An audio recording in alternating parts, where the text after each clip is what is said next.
When you're in dog training school, that sort of education isn't pushed on you, and that's something you just have to figure out on your own over time. And it takes a lot of trial and error to determine what's actually the right way to talk to people, to get them on your side to do these things for their dogs. And one thing is signing up for dog training. The other thing is committing to having a long-term permanent change in your relationship with your dog. And for me, I try to make it as easy as possible by playing games with the humans too. And sometimes it can be hard, especially with really tough behavior problems. One of the most common that I see is resource guarding a human being. And it's sad because a lot of dogs that do that are rescue dogs that have never had an opportunity to form a healthy relationship with a human being before. But a lot of my job is just trying to coach people into feeling like they're strong enough to do it. And like they can actually set the boundaries with their dogs and be consistent so that those behavior problems don't resurface.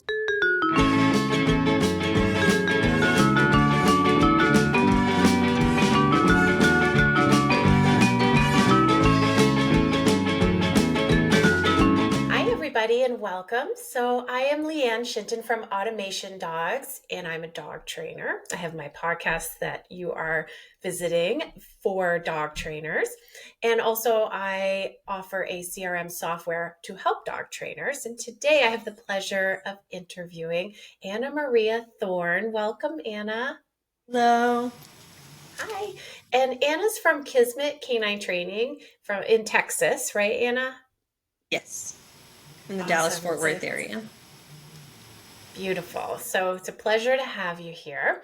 And I would love to learn more about you and your business today. So that's what we are going to dive into. So share a little bit, Anna, about how you got into dog training, how you got started. This is a story that I think a lot of dog trainers have. I always grew up with dogs, but my parents had Afghan hounds, so they weren't really real dogs, you know. They were more like cats that occasionally decided to go do dog stuff. And then as an adult, when I was in college, I felt a hole of not having a pet in my life. So I started looking for the right dog. And at that time, I'd settled on getting an adult German Shepherd from a breeder that wanted to retire one of her older dogs. And I was like, great, this is perfect. That never ended up happening.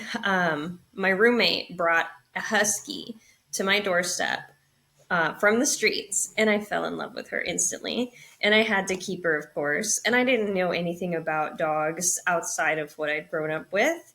And it was a disaster. It was a nightmare.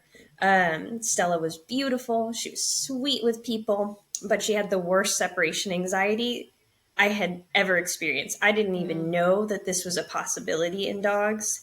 The first day that I left her in my apartment, I came back to my entire apartment destroyed after just a couple of hours.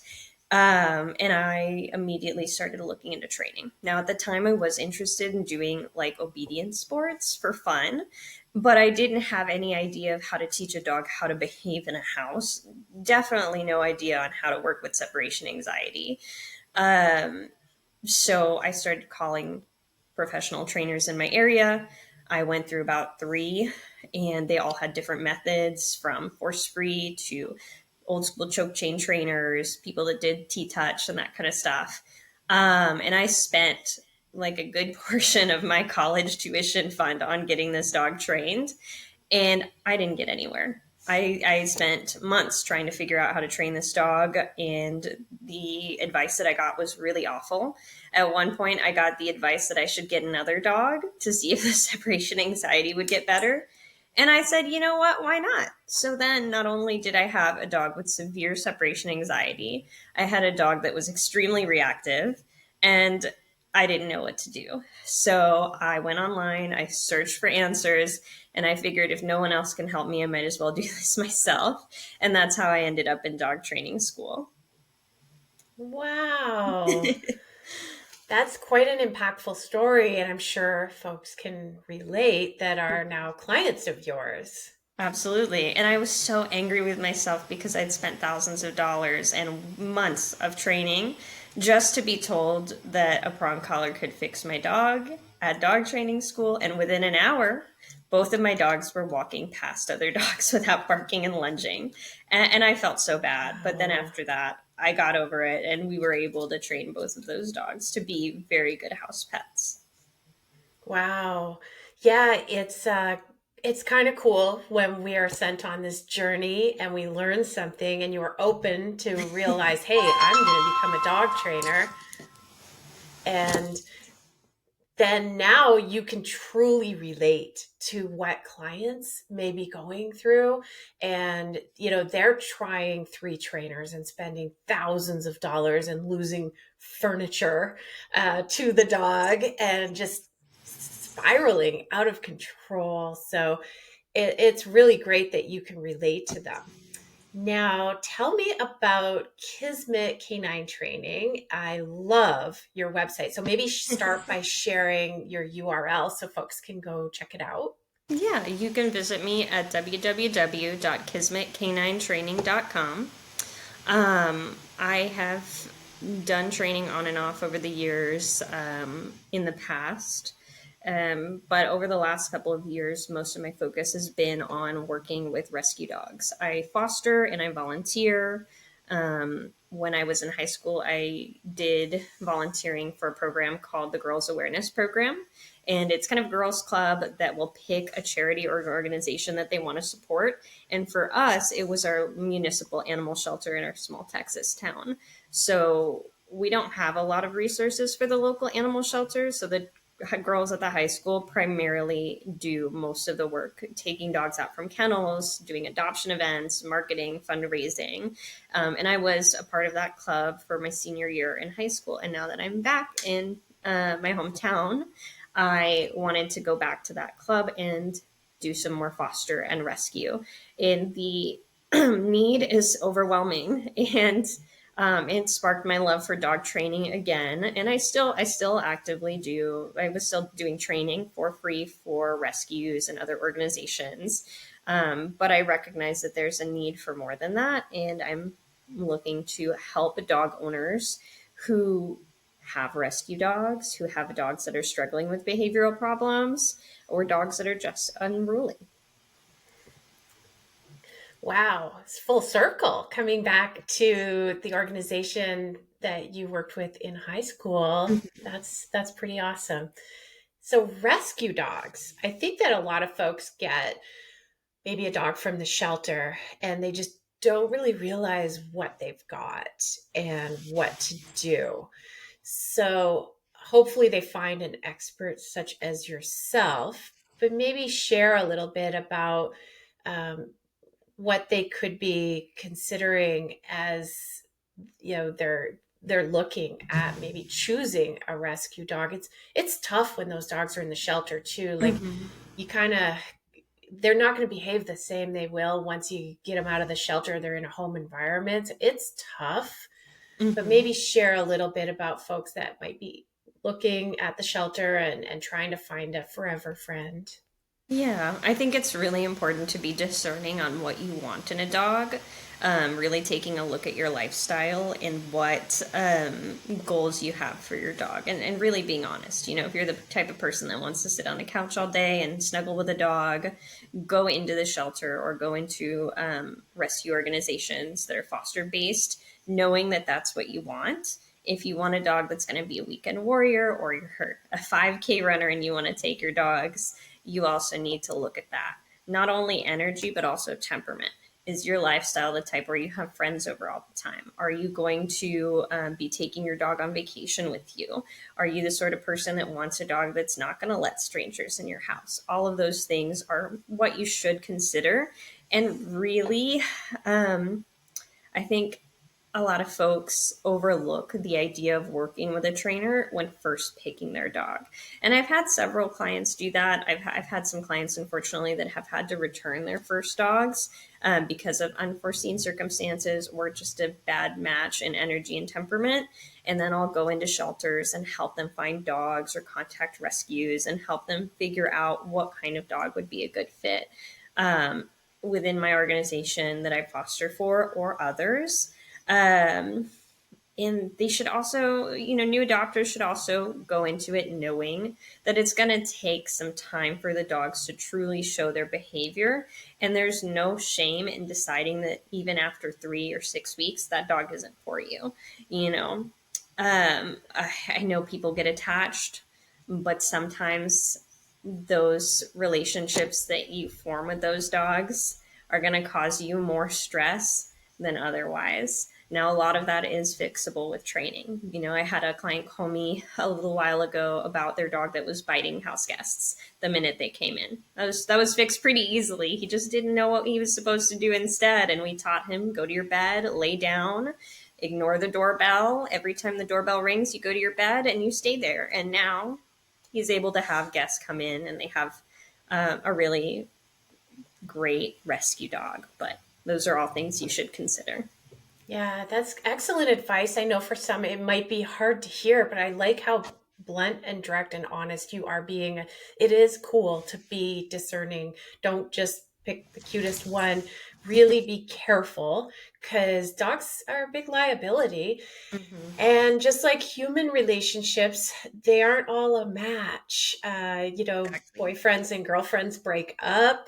And could you imagine if you were still dating like your boyfriend from high school? Oh no. Yeah. So it's okay. Square peg, round hole. It just doesn't fit sometimes, especially when kids are involved. You've got to be careful. We never want to get kids bit by dogs and things like that. Exactly. And it happens. It happens. Exactly. And I feel like even if you're adopting from a foster based rescue, you do have to really ask what that home environment is like. Because I think we have so many very good specialized fosters that are so well trained on dog behavior that they're managing their home like a dog trainer. And that just honestly isn't how people live their lives. I have baby gates everywhere, baby gate to this room, baby gate to that room. All the dogs are separate. We only come together for supervised time. Most people don't do that.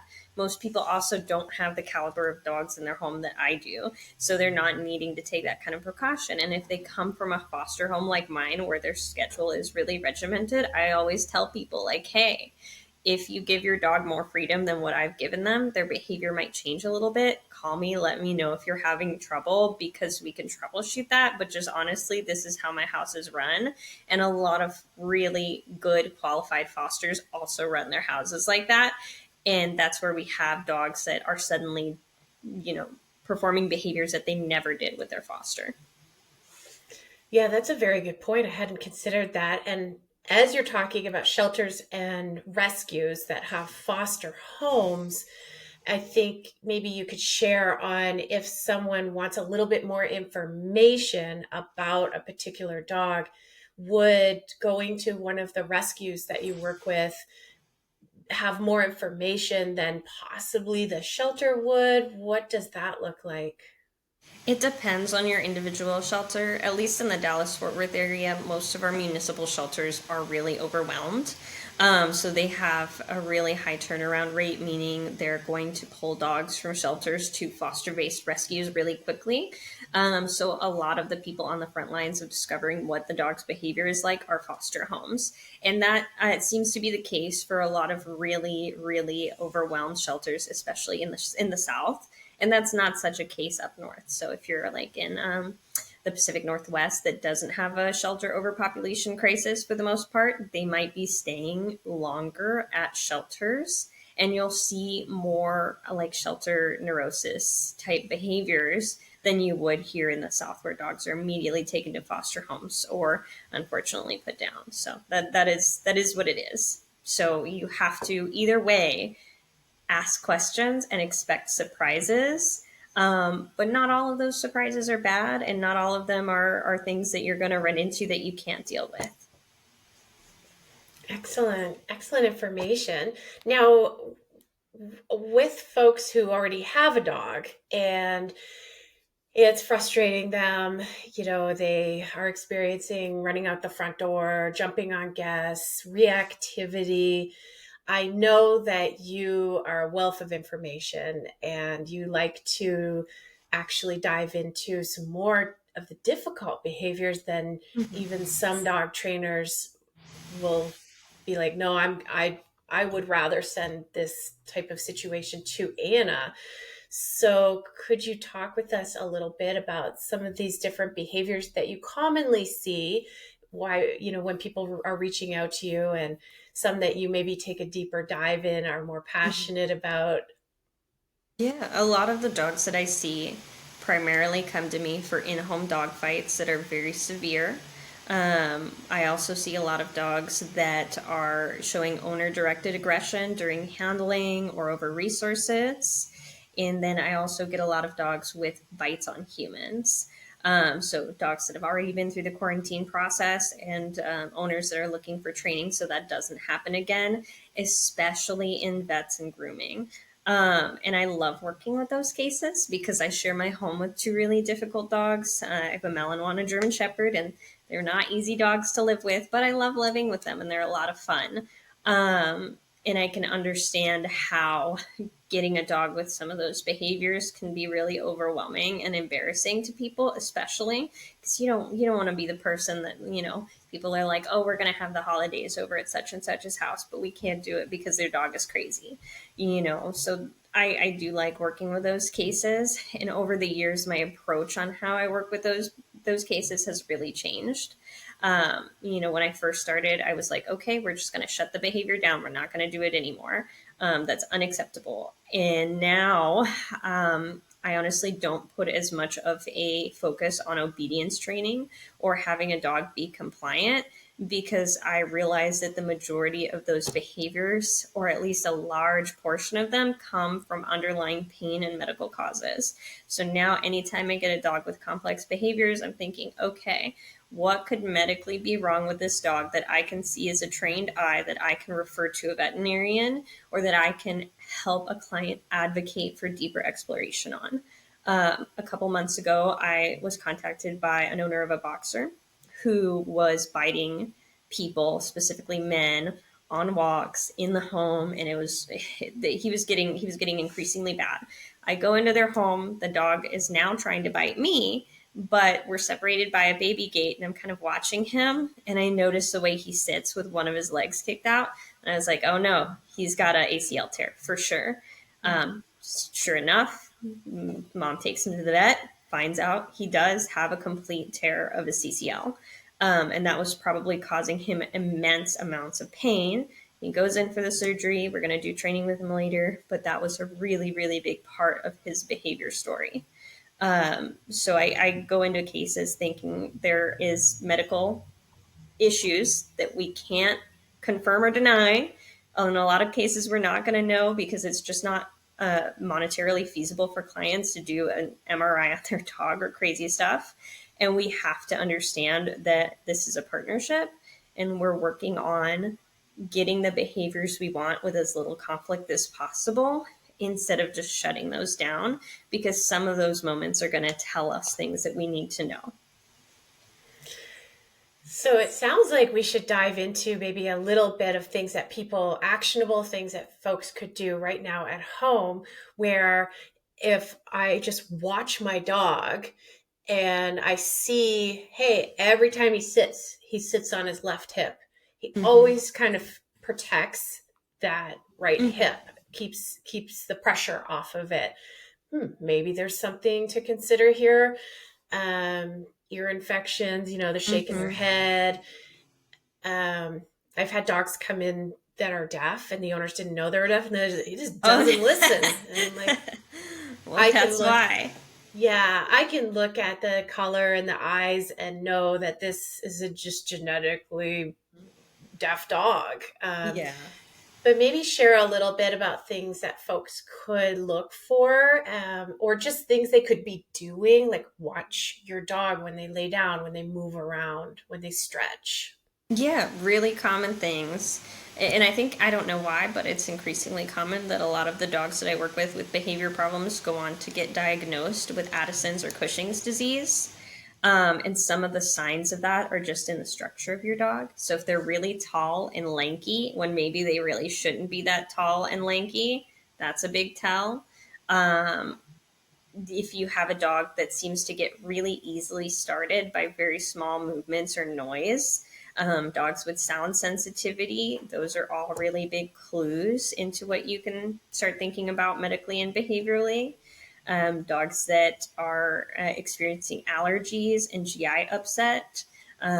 GI upset, allergies, and autoimmune diseases are some of the biggest signs that a dog is in a state of chronic stress. And if we can bring that down, sometimes those issues will alleviate. Sometimes they won't, but they can also clue us into something bigger is going on that's also affecting behavior.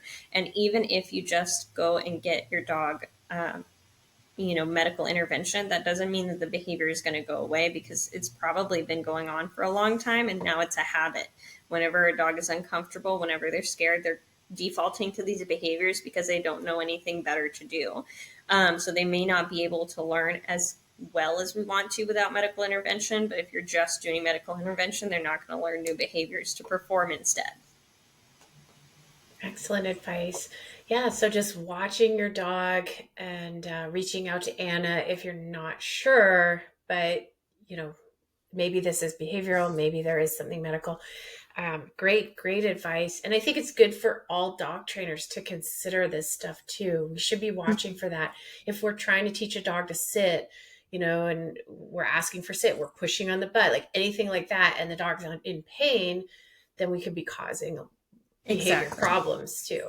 Exactly. Yeah.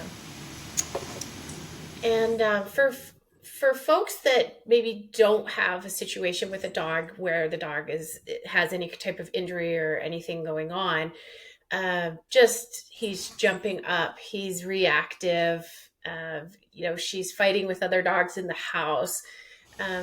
How would folks reach out to you? What does that first picture look like? Do they get on the phone with you?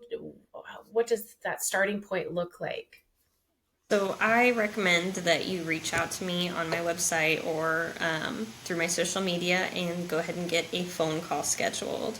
That way I can kind of get an idea of what your household is like, what issues you're working on with your dog. It's just a quick 15, 20-minute phone call, and then we can schedule an in-home evaluation where I can come to you for about an hour and get your dog's behavior, medical history, get an idea of what their home environment is like, what their relationships are with different people in the house. So that way I can recommend the type of training or plan that we're going to need moving forward. Excellent. I think going to the home too, it gives you a really good read on things that you can clean up for folks Mm-hmm. that they may not even realize, like baby gates. You come into a home, you're like, do you guys have kids or something? There's a lot of baby gates. Oh no, that's just our way of keeping the dog under control. But Mm-hmm. they may be able to get rid of the baby gates with your help. Right. Dogs that go out in the yard and maybe don't come back in, they're playing keep away. People may not realize that's something you can help them with. Right, absolutely. Yeah, I think very few people have actually ever seen or heard of a well trained dog, and when they do, it's really shocking. Yeah. Being well trained doesn't mean just like don't do bad stuff, but also do the stuff that we want you to do and do it with joy and excitement. Yeah, it doesn't sound like you're micromanaging dogs with obedience to Mm-hmm. clean things up. You're teaching them to maybe a state of mind where they're calmer around the house, but you're not micromanaging. It sounds like where it's like, oh, he's jumping on people, let's just have him sit. But then he's sitting and he's super jacked up the whole time. It sounds like you're really diving into kind of cleaning up the behavior instead of just trying to find a band-aid. Yeah, and I used to do that, but it just doesn't work as well, honestly. You can teach a dog obedience behaviors, but those obedience behaviors aren't going to change how your dog really feels about something, and that comes through repetition, offering options, changing lifestyle, like what's actually going on in your dog's life that could be contributing to that. Are they getting enough exercise? Are they getting the right type of food? Do they have some sort of discomfort physically that we don't know about? Have they even ever been in this situation or taught a behavior that they can do instead? Like specifically jumping at the door. Most people have dogs that crowd them at the door. And a lot of people just feel like that's how dogs should be. But that's a really stressful moment for your dog. It spikes their stress hormones, they're panicking, they're freaking out. Let's say you have somebody coming to work at your house, so they're coming in and out twice, 3 times, 4 times a day for a week. Your dog is living in that constant state of stress, and that's all they know how to do because nobody's taught them how to do anything different. Maybe you don't even know what to teach your dog. So it's my job to say, okay, that's a problem. Let's find a solution that's going to bring your dog's stress level down so your house isn't chaos. So instead of having your dog lose their mind when we hear the doorbell, let's go through and desensitize your dog to the doorbell and then teach your dog that the doorbell or knocking on the door means something specific. Go to your bed, lay down. Nobody's going to come in. We're going to practice that. Then all of a sudden people come in. They're already conditioned to understand bed means calm time. So it's not a fight anymore. And you're finding that you have to correct your dog less. You're not yelling at them. You're not screaming at them. You guys have a common communication system and your dog knows what's expected of them. So their life is less confusing.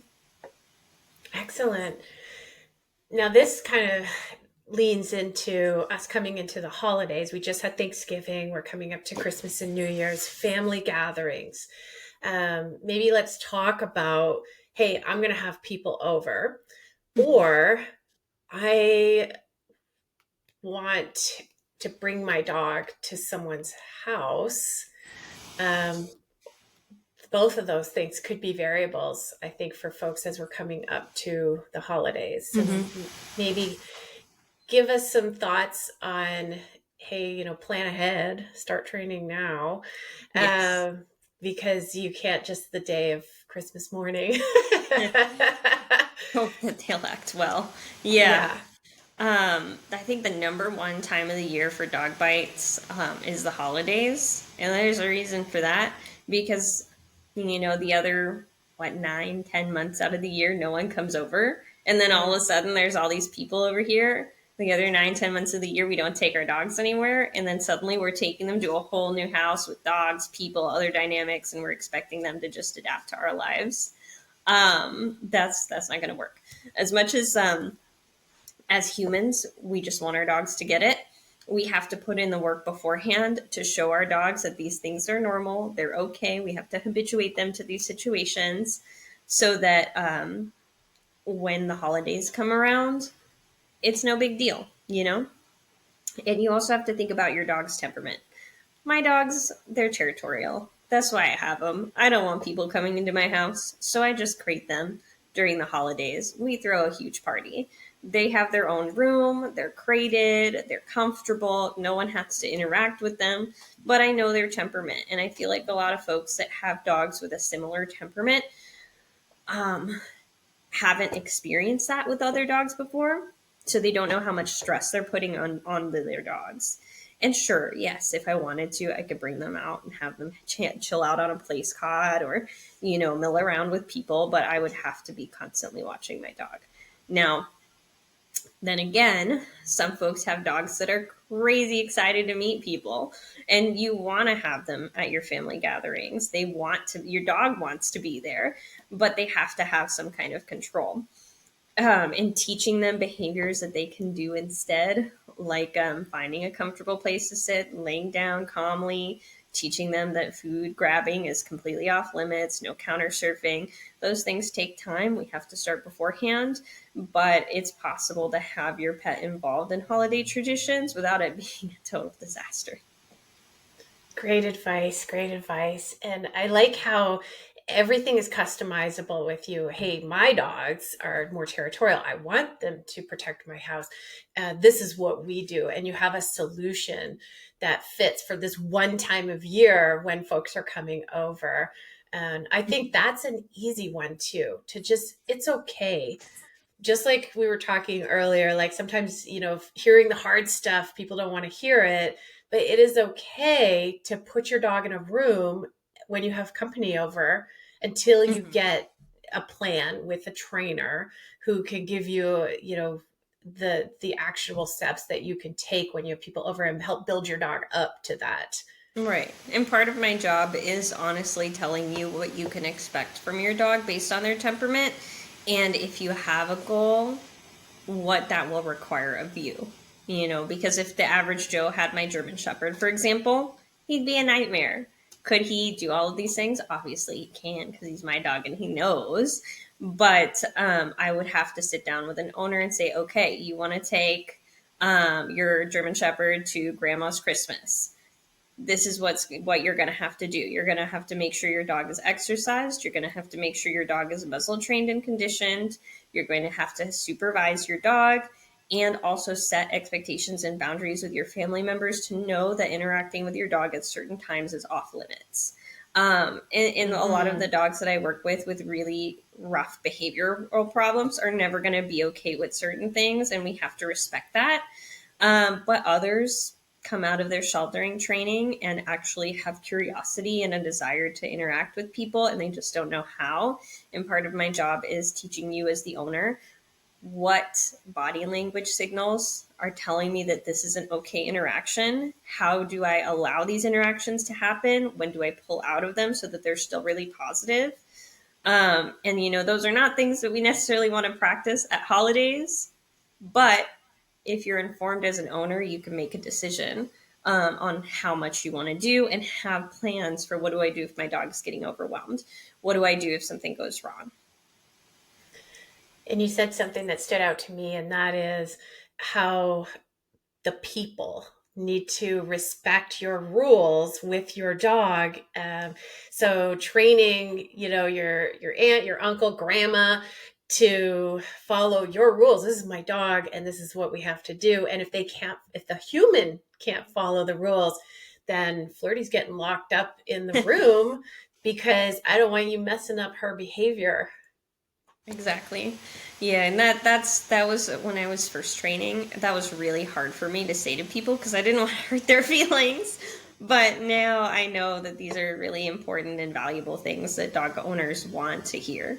They want someone to just honestly tell them so they can have that weight lifted off their shoulder and be like, okay, cool. I don't have to worry that my dog isn't like a dog park dog anymore. I don't have to be embarrassed that they can't do these things anymore, because the reality is most dogs are not going to be able to do those things, and we're going to have to set boundaries. I have one of my favorite clients with a very similar German Shepherd. I used to tell her that sometimes the dog, you don't get the dog you want, you get the dog you need that forces you to become the type of person that can own that dog. That's well said. And yeah, we kind of have to advocate for our dogs too. I have one quick story where I had a client, and it was a really sad situation. They had a really tough dog that we were always kind of trying to concentrate on. And then they had this really sweet, perfect angel, easy breezy dog, bull terrier and a pit bull. The pit bull, she was just the sweetest little couch potato named Dolly. And they went camping, and there was a kid, and he hugged Dolly, and Dolly wasn't into that. And she gave him a little warning nip, and then ended up, lawyers and euthanasia for poor Dolly. Oh, that's so things like that, where it's like you have to train the people around to respect, maybe Dolly's sore and she doesn't want kids climbing on her. So, and she had kids at home, but that's the kind of stuff that could have been prevented, sadly, right, by just advocating for your dog. And if the people won't listen, then unfortunately the dog has to go spend the holidays in the bedroom. Right, exactly. And that's sometimes not safer for everyone, and that's just how it is. Yeah. So I like how blunt and direct and honest you are, because that is what people do need to hear. And I'd rather someone see what the reality is quickly rather than spending 3 months to finally get there. So I like that you can see it, you can just share it with folks. Would you be open, because you mentioned the word dog park, and you mentioned, hey, maybe this dog isn't a good dog park dog. If someone has a goal of like, I have this dog, it fights with some dogs, but I would like him to be a dog park dog, what would you say? So this is controversial, but I'm not actually a dog park hater. I think some dog parks are okay. I think you really have to get to know the culture of your local dog park. and understand what kind of dogs usually go there, what kind of people are there. Because even in my local area, like I used to sit outside of a local dog park and just watch the fights and say, hey, do you need some help? Because I knew this was a free for all. Whoever wanted to come by kind of dog park, people would drop their dogs off in the morning before work and then leave them there and come back in the afternoon. And I've seen that at multiple dog parks. So you have to be careful. But if it's like a small neighborhood dog park and it's the same people that come all the time that are your neighbors, chances are those people are going to be willing to help you out. And I can do an evaluation. I can bring out one of my dogs. They're not dog friendly, but they're also just going to completely ignore your dog no matter what they do. They don't want to play, but it'll give me a better idea of what your dog is capable of doing. So if I see behaviors that look predatory or look iffy, I might just have to tell you, like, this is probably not something that's ever going to happen. Or I can tell you, yes, like your dog can have specific dog friends. I wouldn't push it with other dogs. This is the type of profile of dogs that I would recommend you interact with. And if that's a goal for an owner, that takes time to achieve because usually with dogs that have issues with other dogs, there are deeper relationship problems that are preventing you from getting there. Your dog doesn't come when called. Your dog doesn't listen to you. Your dog doesn't trust your judgment. And all of those things are going to affect how they behave with other dogs if they're not just the social butterfly that most people expect their dogs to be. But it can happen. You know, you can get there. You just have to have a high degree of control and a really good bond and understanding of what your dog is capable of doing. Um, and then I usually, honestly, I recommend e-collar training for dogs that want to have their dogs play with other dogs for the reason that we can teach dogs to recall off of bad play interactions. So I'll teach dog owners, did you see that behavior? I don't like that. Call your dog back right now. We'll start off with a long line, and I have clients that have wonderful, well socialized, great dogs to interact with. And some of my clients have little doggy play groups that they do, and they'll get together and allow dogs that are still getting used to other dogs to come over and play. And those are really good interactions. Another big thing that I'm shocked that dog owners don't know about is sniff spot. So if your dog has a bunch of really good dog friends, go get a sniff spot. Go rent out something cool for like a couple of hours. Here in the area, there's one place that's like 30 acres, fully fenced, with multiple ponds and a river, and you can just go out and take your dog's friends out on a little vacation, on a little trip, and that can be a really good experience for them. But I think, honestly, that is a really good goal because play with other dogs can be really healing. When I was first starting with dog training, I was told don't socialize your dog ever by like older guys that had Malinois and dogs that weren't friendly. And I kind of regret not socializing my dog to play more because that's a big part of his life that he's just kind of awkward in now. With client dogs and dogs in the future, I'm always going to recommend, yeah, go out and teach your dog how to play because that's an important skill to have. Yeah, I love watching my dog play, but I have to be careful because she is a Malinois that she doesn't run somebody over. And Yeah. yeah, but I commonly will go into the dog parks and campgrounds that are usually empty, but there are times where there's another dog and I just kind of ask a few questions and I know I have great control of Flirty, so if things, get weird, then I can get her out of the situation. But I like that because I love watching my dog play. Now, as far as a lot of folks, though, they'll be like, oh, I got to take him to the dog park for exercise. I've got to teach him to play with other dogs to get that exercise. Maybe we can talk a little bit about that mindset that people have and also give them some alternatives so that if their dog isn't safe at a dog park or it's too darn cold out, maybe there's something indoor that they can do. Oh yeah, I'm a big fan of treadmill training. It's super easy. Every dog can learn to use a treadmill in like one session. Like hey, we won't even take up half of the session training treadmills. I tell my clients to go if they want something real fancy. Obviously, buy a dog treadmill or slap mill, but you can also just go on Facebook Marketplace, get a treadmill that's long enough for your dog to get a trot, and then put them on the treadmill for like 20 minutes at a trotting pace. And that solves so many issues. I have a lot of clients with disabilities that can't physically exercise their dog, but still have really big, high energy dogs. And a treadmill is a huge part of that. The other thing you can do is you can play with them directly. So things like tug. And if you're not physically able to do tug, there's spring poles, flirt poles. You can get like the dog tugs that go into the ground. Those are so much fun. At least once a day, I go let my dog have tree time. So he basically just goes outside and plays tug by himself and hangs from the tree on his tug, and he loves it. I can hardly get them inside. So, and I don't have to do all that tugging because I'm not physically strong enough to tug long enough for my dogs to be completely tired. You can play fetch with most dogs.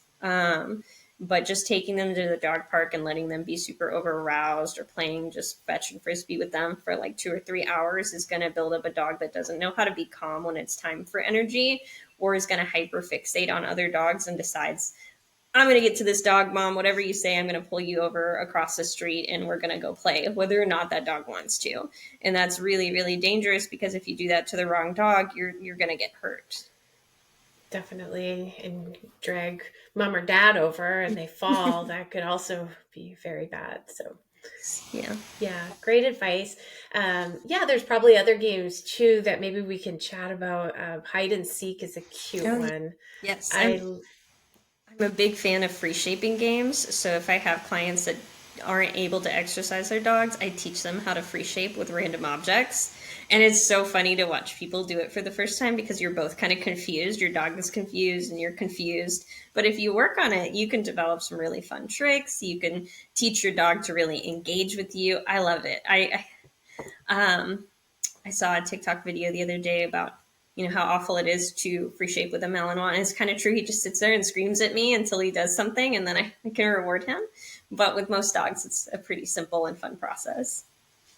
Could you share a little bit about how to free shape, just some basics so folks have an idea of what that means?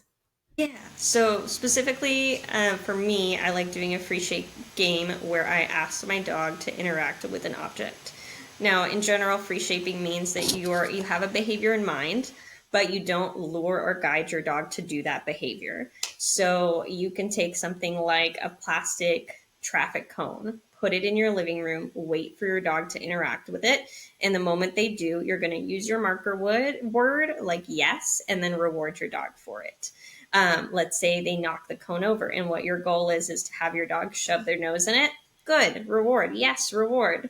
They stick their nose in a little, you're going to say yes, reward. So now your dog is getting to exercise their creative brain, which is really good for them. And they're going to start offering behaviors to you to see if those will elicit treats.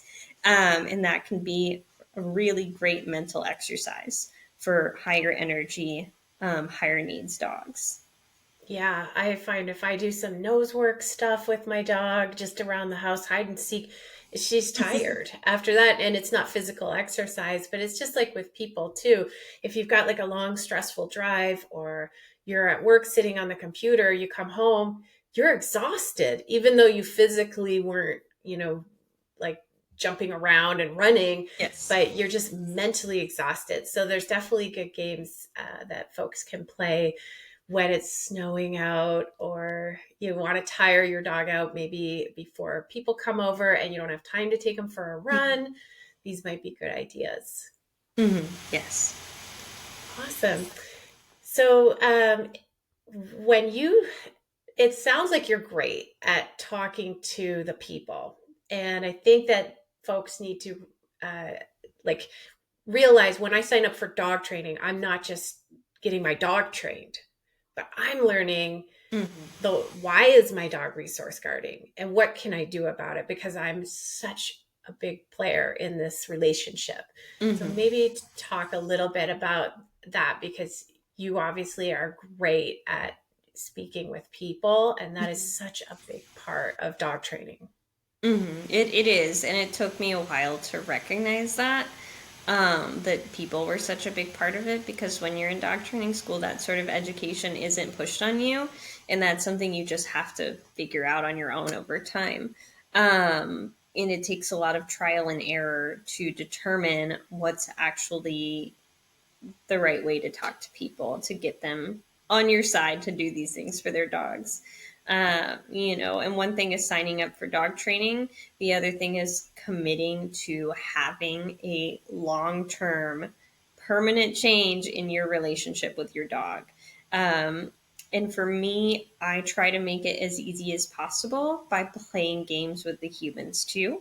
So usually in my first session, I'll do 2 games. I will do a free shaping with humans game, and then I'll also use that to teach them their marker words. So we'll do patty cake for yes and no and good. So if I say yes, which means you are coming to me for a treat, the dog's coming to me for a treat, or good, which means I'm coming to the dog for a treat, I'll have them either wait for me to give them a high five, or I'll wait for them to give me a high five, and it's really fun and engaging. We'll also do free shaping games where I'll think of a behavior that I want the human to do, and I'll say, okay, did you see how hard that is? Now you have to think about how difficult that is for your dog that doesn't even speak English as their primary language. So all of those little behavior cues that you do with your body are cues to your dog now. So what are you going to do to change that? And sometimes it can be hard, especially with really tough behavior problems. One of the most common that I see is resource guarding a human being. And it's sad because a lot of dogs that do that are rescue dogs that have never had an opportunity to form a healthy relationship with a human being before. So they're just freaking out over it. But obviously, it's a dangerous behavior that can escalate. And so much of that is how you handle your dog and what kind of relationship you establish with them. Like, are you a resource to your dog, or are you their parent? Are you the purveyor of good things, or are you the purveyor of good things and guidance? And I can say that to somebody, but it really has to be their choice if they want to follow through. And I'm there to give them bite-sized pieces of information, explain things to them, provide worksheets, handouts that they can look at later. But a lot of my job is just trying to coach people into feeling like they're strong enough to do it, and like they can actually set the boundaries with their dogs and be consistent, so that those behavior problems don't resurface. I would think a big part of motivating clients, people, would be the results that they're seeing. Yes. And that would be the same if I hired like a workout coach and then I'm starting to feel more energy and I'm losing weight and my clothes fit better. So could you share a little bit about some results that you see with a particular dog that comes to mind, or family that you've helped? Let me see. So, one of my favorite clients that I had recently was a German Shepherd who was losing his mind trying to kill the neighbor's dog through the fence. He'd broken all of his canine teeth. He'd torn down the fence twice. They'd been through 3 trainers. And he's a big dog. My German Shepherd is like 70 pounds. He's little. This dog is huge. He's tall. He's like 85 pounds. With people, he's the sweetest can be. But with dogs, it was, especially with the neighbor dog, he wanted to kill it. And it was really, really disturbing to see. Um, but I was able to work with them and get the dog properly e-collar trained. He was e-collar trained before, but he had no clue what it meant. So we reconditioned that. And his owner is smaller than me. I'm like 100 pounds, 5 feet. She's a lot smaller, not as strong. So we had to find ways for her dog to see her as a really powerful person in his life that was able to physically and mentally correct him. And we were able to do that. And now he can be left alone, unattended in the backyard. And he still will bark at the neighbor's dog, but he barks. And then he's been conditioned to come right back to the door and tell on himself. And he does. And that's what we like to see. And now they can, she can't walk him very well, but he's treadmill trained. So he gets a treadmill twice a day for 20, 30 minutes. She has been able to have other foster dogs in the house that he's actually able to play with and get along with in almost every circumstance. Wow, that is an amazing story. What was the dog's name? That was Pharaoh. Pharaoh? That's a cool name. Yeah, as you're saying that, and she's a tiny lady. You know, it's important to remember that dogs, they're predators. Hmm. And I think sometimes we pretend they're not. Yes. It's important that to understand that they will act aggressively. And, sounds like Pharaoh, it's lucky that they found you so you could help them to resolve that behavior in the yard so he can just be out in the yard. We take for granted some simple things that most dogs could do, but poor Pharaoh, he couldn't even be out in the yard, his own backyard. That would Poor. suck. Oh, Yeah. yeah. But Now he gets to, and he comes to all the pack walks and group classes, and he still struggles from time to time. I'm not saying he's like 100% better, and he may never be, just due to his history. But muzzled in a group class, he has a great time. He engages with his mom and dad. He is able to have some dog friends. He's able to be like 2 feet from another dog without losing his mind, and sit patiently and focus on dad, and those are priceless things. excellent. Did you have any other transformation stories that you'd like to share? Let me see. I want to talk about my last foster dog. He was real bad. So You he like your came to me for badass foster dogs. because he was bad in a different way. He was escaping the animal shelter. Oh, He was climbing his kennel, and leaving the shelter. Like when I first heard about him, his name was Houndini, for obvious huh. reasons, and he's a husky mix, of course. So he was climbing out of his enclosure. They put cinder blocks on the top. They were carabinering everything, and he was still getting out. He had pretty like mild separation anxiety, but it was still bad enough to cause him to try and leave. He didn't have any teeth left. He has like 4 teeth, and he is not an old dog. He's like maybe 5 or 6 years old. I ended up having him for 8 months because obviously a dog like that needs to be owned by someone with a very secure property. He even tried to jump my fence. I had him on a long line, and while I was gardening in my backyard, and I turn around for a second to do some gardening, and then I look back, and he's gone. My long line is hanging over the fence, and I go look over there, and he's just hanging by his harness, looking at me like, "Hi, save me! I'm stuck on the fence." Awful. Awful boy, but he was very reactive when he first got to the shelter, and that plus the escape artist behavior made him almost nearly unadoptable. But he came to me. I crate trained him. He had to be in a contraption of a crate to make sure that he couldn't undo the locks, of course. But he was able to learn to hang out in the crate and be comfortable and live with my dogs. And by the end of it, he was the nicest, calmest dog. He could be Wow. trusted. He loved children, so he could be trusted around little kids and other dogs. He was even playful with small dogs. He's still not a fan of like big, bully male dogs, and I don't blame him.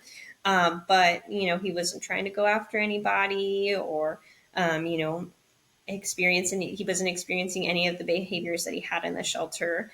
And he was super reliable. He's still trying to escape, but the nice ending to that story is he went to a house with an 8 foot fence. So, and he's been there for a couple of months now, and I think that's just his perfect home. He has Yeah. grandkids to look after, and he's very happy. Wow. Wow. Must have been an athletic dog too to scale fences like that. That's not easy. No, he doesn't look athletic either. He's just a short, little, stubby-looking dog. I don't know how. I never saw him do it, but he could do it. The minute you turned your back, he was on the Yeah. roof or over the fence. Shame. Yeah. Yeah, my dog in the picture behind me, he's doing extreme vertical in that he was a jumping dog. And whenever I would drop him off at the vet hospital, because he was a blood donor and stuff like that, and I drop him off for whatever. And I'm like, he can jump out of his kennel. And they're like, no, ours are like 12 foot high. And I'm like, No, he I've could do never it. seen how he does it, but he will be in your front office. And sure enough, they're like, yep, we put him in, we came back out, we sat down, and there he was. He was right here with us. I'm like, I told you. Yeah, once I think they realize they can do it, They then will. They'll they'll, try. yeah. Exactly. So Oh my goodness. awesome.